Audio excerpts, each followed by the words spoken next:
नमस्कार. आज आम्ही ना डांगे सरांच्या हॉस्पिटल आहे, ज्योतिबा हॉस्पिटलला. त्या ठिकाणी आम्हाला एक सर भेटले. सर तुमचं नाव काय? हेमंत देवराम थोरा. आता जात घ्या. हेमंत सर सलाईन वगैरे हॉस्पिटलमध्ये ॲडमिट आहे. डॉक्टर डांगे सर त्यांना काय झालं होतं? त्यांना कावीळ झालेली होती आणि कावीळचं प्रमाण खूप वाढलेलं आहे त्यांचं. जवळपास म्हणजे 200च्या म्हणजे जवळपास त्यांचं CBC जे आहे ते प्लेटलेट कमी झालेले आहे.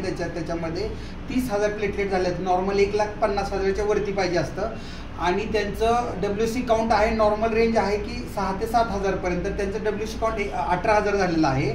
आणि ह्यांना कावीळचं एवढं प्रमाण वाढलं होतं की नॉर्मली आपलं कावीळ 0.1च्या मध्ये पाहिजे, तर त्यांचं जवळपास 10 पॉईंटच्या पुढे गेलेलं आहे. म्हणजे जास्त कावीळ झालेले आहे. आणि त्याच्यामुळे त्यांना जेवण जात नव्हतं आणि पोट दुखत होतं आणि विकनेस, खूप सिव्हिअर विकनेस होता. तर त्यांना आपण सनीज कंपनीचा अकाई सोना दिलेला आहे, वेदामृत दिलेला आहे, आडूळसा दिलेला होता, त्यांना खोकला पण होता. आणि दुसरं हे दिलेलं आहे आपलं LIV52 सिरप दिलेला आहे लिक्विडमध्ये. तर या 4 गोष्टी, 4 औषधं दिल्यानंतर आज पेशंटला 4था दिवस आहे.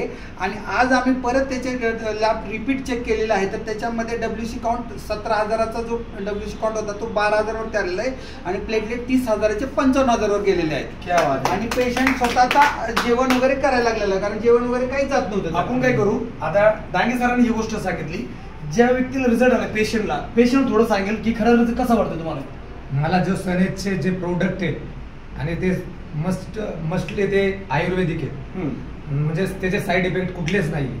ते प्रमाणात जास्त जरी डोस झाला तरी तो शरीराला काही हानिकारक नाही.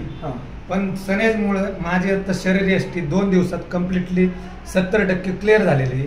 आणि आज अजून मी ते 3-4 दिवस ते यूज केले तर मी 100% नीट होऊन माझ्या घरी जाऊ शकतो. आणि नेक्स्ट वीक मध्ये मी सनेज मध्ये जॉईन करत आहे.